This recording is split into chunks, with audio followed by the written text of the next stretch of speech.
presented by Maa Sharda music recording studio Krishnapur. केना है भैया हो जहिया से ससुराल से एलह तहिया से तो पूरा पातर भ गेल, टेंशन में बड़ बुझाई छै। कोनो बात छै की हो?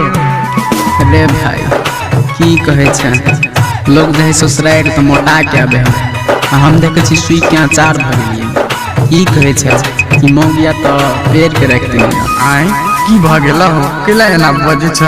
कह ना कुछ हमरो हो, कोनो गड़बड़ नहीं भ गेल? ठीक छै ले कहै छी तो सुन। Recording by Maa Sharda music.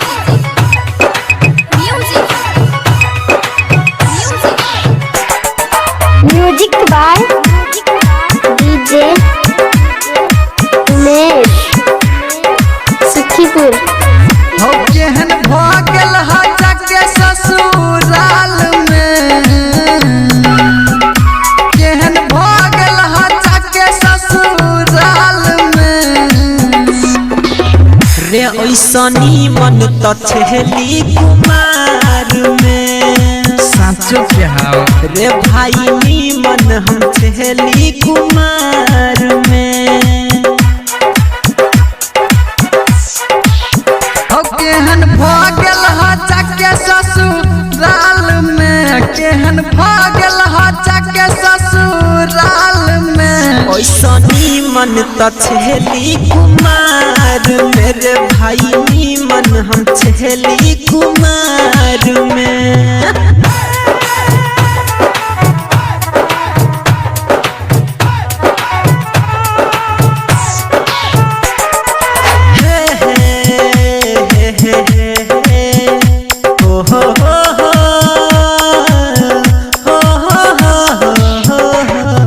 Music by DJ Umesh Sukhipur. पहिने तो छलह भैया बहुते झकास हो, अब किया भ गेल ह सुख के अचार हो।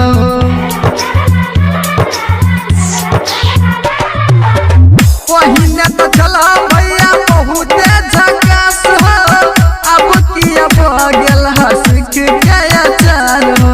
रे भाई की कहियो हम फंस गेली कनिया के जाल में, हम फंस गेली कनिया के जाल में।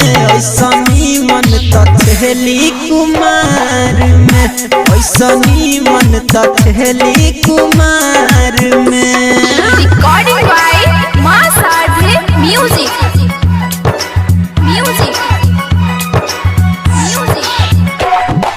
Music by DJ Umesh Sukhipur. शादी करके बहुते पछताई छी, पहिन रसगुल्ला या बुनून रोटी खाई छी।